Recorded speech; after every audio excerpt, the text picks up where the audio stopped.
Hello students, आज इस video में हम करेंगे CBSE board class 12th history के चैप्टर नंबर 7 एक साम्राज्य की राजधानी विजयनगर के महत्वपूर्ण प्रश्न जो कि इस वार्षिक परीक्षा में आने की पूरी संभावना है।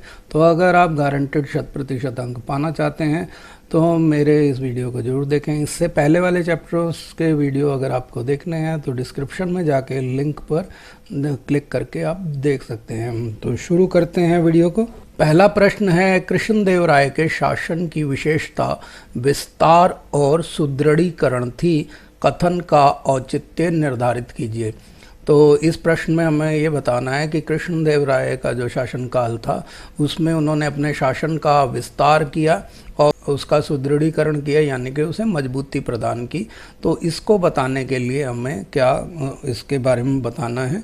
तो इसका उत्तर इस प्रकार होगा कि कृष्णदेवराय जो हैं वो तुलुव वंश के प्रतापी राजा थे।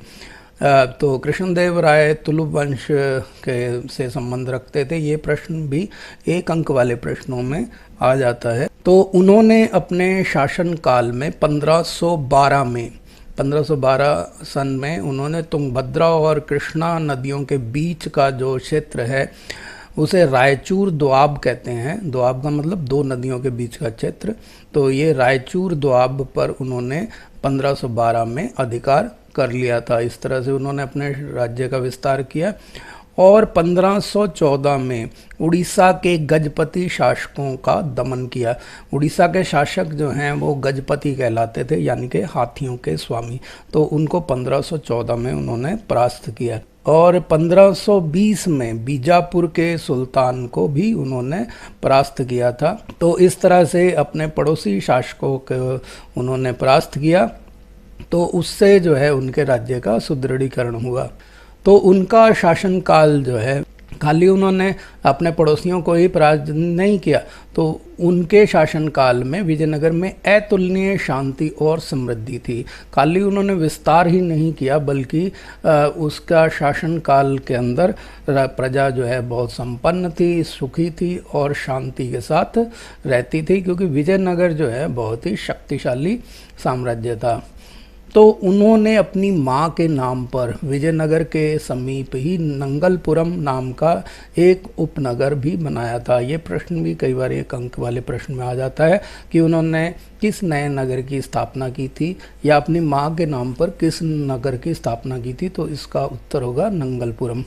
तो उन्होंने इस तरह से अपने राज्य को सुदृढ़ किया और विस्तृत किया। अगला क्वेश्चन है क्वेश्चन नंबर 2, विजयनगर साम्राज्य के पतन के 2 कारणों का उल्लेख कीजिए, यानी कि किस वजह से विजयनगर साम्राज्य का पतन हुआ। तो कृष्णदेव राय की मृत्यु जो है वो 1529 में हो गई थी।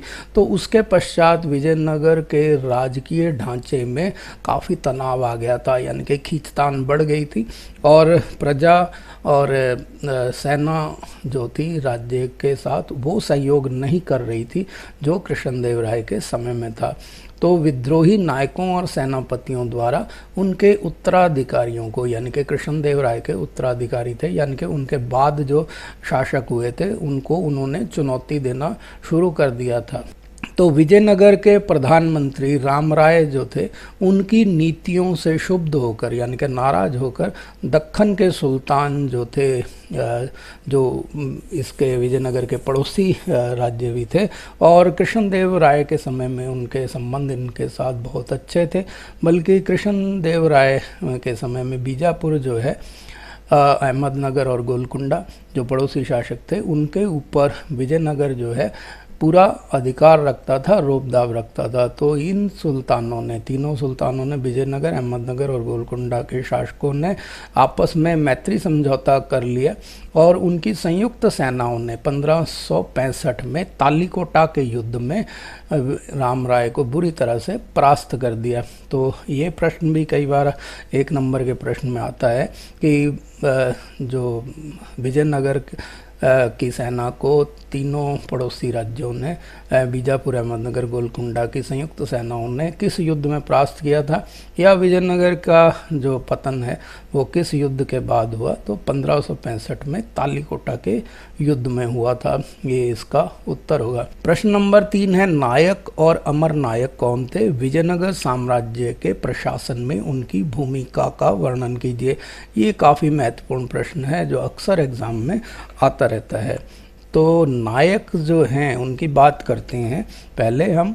तो यह जो होते थे, यानी कि नायक जो होते थे, वो सेना प्रमुख होते थे जो आमतौर पर किलों पर नियंत्रण रखते थे और उनके पास सशस्त्र समर्थक होते थे, यानी कि उनके पास सैनिक होते थे जो हथियारों से लैस होते थे। तो यह साधारणतया एक स्थान से दूसरे स्थान पर भ्रमण करते रहते थे और कई बार बसने के लिए उपजाऊ भूमि की तलाश में किसान भी इनका सहयोग देते थे। जो किसान जो होते थे कि नई उपजाऊ भूमि मिल जाए तो इसीलिए उनके साथ वो चले जाते थे।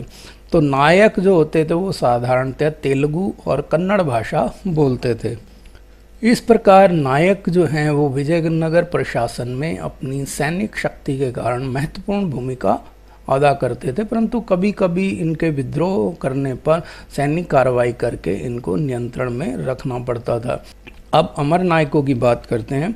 तो अमर नायक जो थे वो क्या थे? यह विजयनगर साम्राज्य के एक प्रमुख राजनीतिक प्रणाली थी और दिल्ली सल्तनत की इक्ता प्रणाली से इसके तत्व लिए गए थे। यानी कि अमर नायक प्रथा जो है वो दिल्ली सल्तनत की इक्ता प्रणाली से प्रभावित थी। तो ये प्रश्न भी एक अंक वाले प्रश्नों में कई बार आ जाता है। अमर नायक जो होते थे वो सैनिक कमांडर होते थे और जिन्हें प्रशासन के लिए राज्य क्षेत्र दिए जाते थे। उन्हें एक जगह अलॉट कर दी जाती थी राज्य में जहाँ पर वो प्रशासन चलाते थे। तो इक्ता प्रणाली की तरह यह किसानों, शिल्पकर्मियों यानी कि जो हस्तशिल्प जानते थे उन कर्मियों और व्यापारियों से भू राजस्व तथा अन्य कर प्राप्त करते थे। यह अपने पास घोड़े और हाथियों के दल रखते थे। राजस्व और कर आदि में जो कुछ भाग होता था वो रख रखाव के लिए अपने पास ये रखते थे।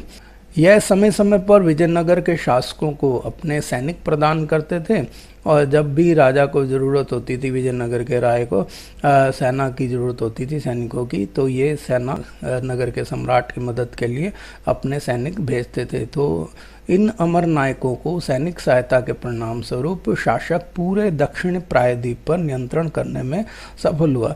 तो इन्हीं अमर नायकों की सहायता की वजह से जो है विजयनगर जो है इतना विस्तार पा सका था। अमर नायक जो हैं राजस्व का कुछ भाग मंदिरों और सिंचाई के साधनों के रखरखाव के लिए भी खर्च करते थे। यानी कि उनके अंडर में जो जगह दी जाती थी विजयनगर सम्राट द्वारा, उसके अंदर मंदिर वगैरह बनाते थे या कृषि की उपज बढ़ाने के लिए सिंचाई के साधनों को रखरखाव करने या विकसित करने में भी वो खर्च करते थे। तो अमर नायक राजा को वर्ष में एक बार भेंट भेजते थे और दरबार में उपहारों के साथ उपस्थित होकर अपनी स्वामी भक्ति का प्रदर्शन वो करते थे। वो बताते थे कि हम जो हैं आपके प्रति वफादार हैं। तो राजा अपना प्रभुत्व व नियंत्रण प्रदर्शित करने के लिए उन्हें एक स्थान से दूसरे स्थान पर स्थानांतरित करता रहता था। यानी कि उनकी ट्रांसफ़र होती रहती थी, एक जगह से दूसरी जगह बदला जाता था उनको, ताकि वो ज़्यादा प्रभावशाली उस स्थान विशेष पे ना हो जाएं। 17वीं शताब्दी में अमर नायकों का प्रभाव व उनकी शक्ति इतनी बढ़ गई कि कई नायकों ने अपने स्वतंत्र राज्य स्थापित कर लिए थे। कृष्णदेव राय की मृत्यु के बाद अमर नायक जो हैं उन्होंने अपना प्रभाव बढ़ाना शुरू कर दिया और अपने स्वतंत्र राज्य भी स्थापित कर लिए थे कुछ अमर नायकों ने, जिसके परिणाम स्वरूप केंद्रीय राजकीय ढांचे का विघटन शुरू हो गया था। क्वेश्चन नंबर 4 है, विजयनगर के शाही केंद्र के महत्व को विशेषकर महानवमी डिब्बा व अन्य महत्वपूर्ण इमारतों को दृष्टि में रखते हुए स्पष्ट कीजिए।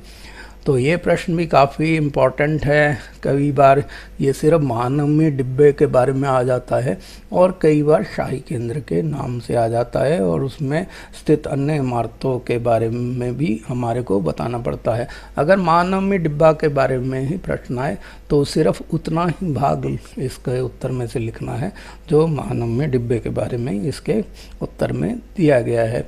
और अगर शाही केंद्र की बात आती है तो सभी कुछ बताना है जो हमने इस प्रश्न में दिया है। तो शाही केंद्र जिसे या राजकीय केंद्र भी कहते हैं, यह शहर के जिस भाग के लिए प्रयोग किया गया है वो अंदाजे पर आधारित है और संभवतः ये वे भाग का सही प्रयोग है, यानी कि उस जगह को शाही केंद्र कहा गया या राजकीय केंद्र कहा गया। उसके पक्ष में जो है निम्नलिखित तर्क हम दे सकते हैं कि किस वजह से शाही केंद्र कहते थे।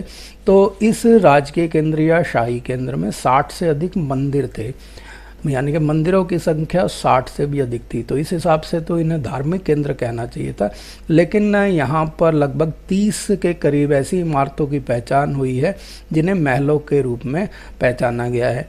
तो ये देख के कि 60 से अधिक मंदिर और 30 के करीब जो है महल, तो ये जो है हालांकि महलों की संख्या जो है वो मंदिरों की अपेक्षा कम है, परंतु उल्लेखनीय बात यह है कि इस युग में मंदिर और संप्रदाय वगैरह जो होते थे, विभिन्न संप्रदायों के लोग होते थे, उनको प्राश्रय देना या आश्रय देना शासकों के लिए एक महत्वपूर्ण कार्य था, क्योंकि वहाँ धर्म और संप्रदाय को प्रसन्न रखना, धार्मिक लोगों को और संप्रदायों को प्रसन्न रखना राजा के लिए अनिवार्य था। और इसके पीछे कारण ये बताया जाता है क्योंकि वे देवी देवताओं से संबंध के माध्यम से, यानी कि वो बताते थे कि अमुक अमुक देवी या देवता से उनके संबंध हैं, तो इसके माध्यम से वो अपनी सत्ता को स्थापित करने के और वैधता प्रदान करने का प्रयास करते थे, यानी कि वो देवपुत्र कहलाना या अपने आप को देवताओं के आशीर्वाद से राजा बनना बताते थे, जिससे जनता का विश्वास जो है उनमें और बढ़ जाता था। इसके अतिरिक्त महल जो हैं वो मंदिरों की अपेक्षाकृत बड़ी संरचनाएं भी थी, तो इसीलिए कम होते हुए भी वे अधिक प्रभावशाली हैं। तो राजकीय केंद्र में राजा का भवन नामक संरचना जो है वो सबसे विशाल है, परंतु इसके राजकीय आवास का कोई निश्चित प्रमाण नहीं मिलता कि ये राजा का आवास ही हो। ऐसा निश्चित रूप से नहीं कहा जा सकता, क्योंकि इन खंडरों में सिर्फ अंदाजे के आधार पर और निर्माण कला के आधार पर ही ये अंदाजा लगाया जाता है कि ये राजा का भवन था। इसी प्रकार कमल महल का प्रयोग जो है, कमल महल जिसे लोटस पैलेस भी कहते हैं, ये जो है संभवतः परिषदीय सदन के रूप में होता था, जहां राजा अपने परामर्शदाताओं से मिलता था। तो कमल महल या लोटस पैलेस के बारे में 1 नंबर वाले प्रश्नों में भी कई बार पूछ लिया जाता है कि ये किस कार्य में आता था। तो इसका सही उत्तर है परिषदीय सदन के रूप में इसका प्रयोग होता था। तो विजय का भवन या महानवमी डिब्बा, तो महानवमी डिब्बा की बात यहाँ हो रही है, जिसे विजय का भवन भी कहा गया है। तो इसका नामकरण जो है महानवमी डिब्बा इसके आकार और कार्यों के आधार पर किया गया है। राजा का महल नामक संरचना अंतः क्षेत्र में सबसे विशाल है और इसमें 2 प्रभावशाली मंच, सभा मंडप और महानवमी डिब्बा है, यानी कि 2 इसमें विशेष इमारतें हैं, एक तो सभा मंडप और दूसरा महानवमी डिब्बा।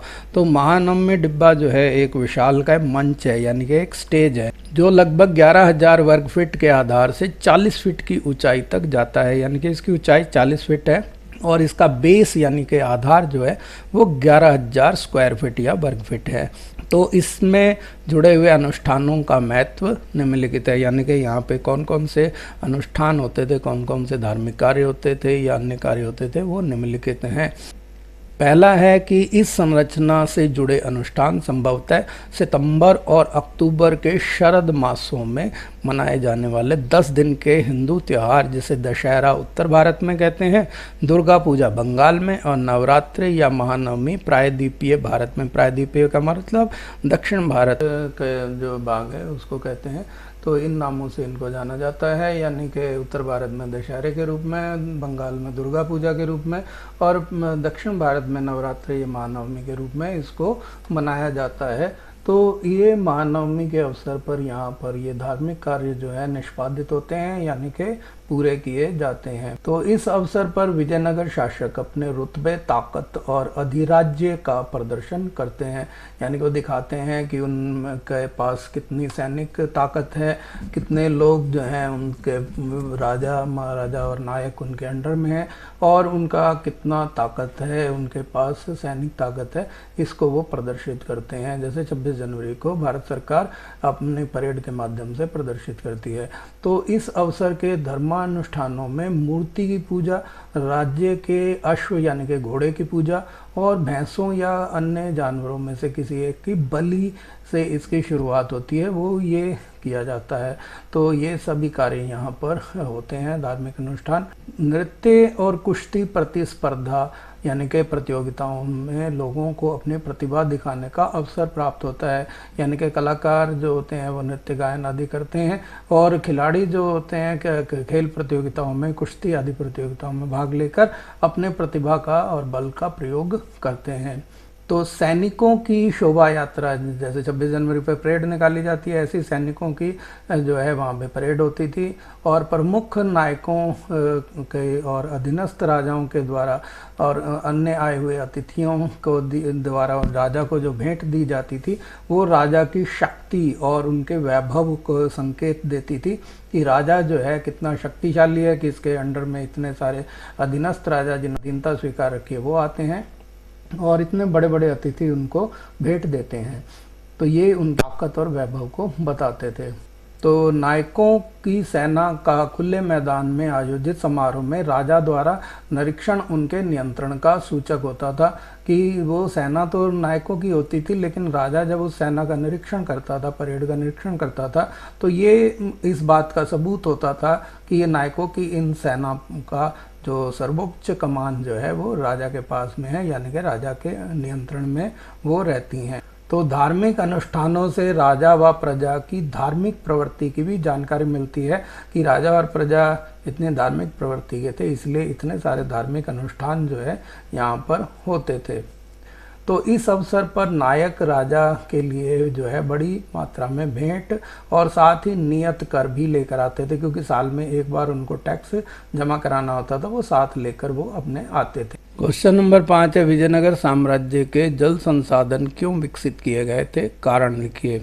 तो इसका उत्तर इस प्रकार से होगा कि विजयनगर में तुंगभद्रा नदी द्वारा निर्मित एक प्राकृतिक कुंड है, और उसके आसपास की पहाड़ियों से कई जलधाराएं जो आकर नदी में मिलती हैं।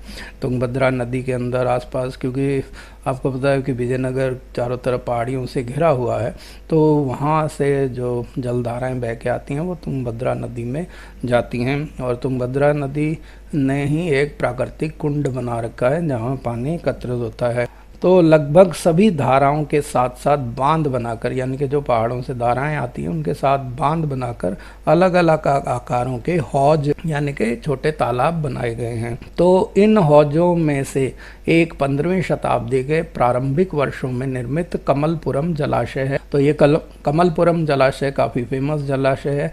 तो इस हौज के पानी से न केवल आसपास के खेतों को सींचा जाता था, बल्कि एक नहर के माध्यम में राजकीय केंद्र तक भी लाया जाता था। कई बार एक अंक के प्रश्न में आ जाता है कि राजकीय केंद्र को जल की आपूर्ति किस जलाशय द्वारा की जाती थी, तो उसका उत्तर कमलपुरम जलाशय होगा। तो चूंकि यह प्रायद्वीप के सबसे शुष्क क्षेत्रों में से एक था, यानी कि दक्षिण भारत के प्रायद्वीप का ये इलाका शुष्क क्षेत्र था, यानी कि यहाँ वर्षा काफ़ी कम होती थी, इसलिए पानी का संचय करना बहुत ज़रूरी था, यानी कि पानी को इकट्ठा करना बहुत ज़रूरी था, और इसे शहर तक ले जाने के लिए भी व्यापक प्रबंधन की ज़रूरत होती थी। तो उसके लिए जो है तालाब और नहरें बनाए गए थे। तो इन्हीं में हरिया नहर भी उस समय की जल संबंधी संरचनाओं में से एक थी। तो इस नहर में तुंगभद्रा पर बने बांध से पानी लाया जाता था। तो अगर नहर की बात की जाए कि विजयनगर की जलापूर्ति किस नहर द्वारा की जाती थी, तो उसके लिए हिरिया नहर का नाम आएगा।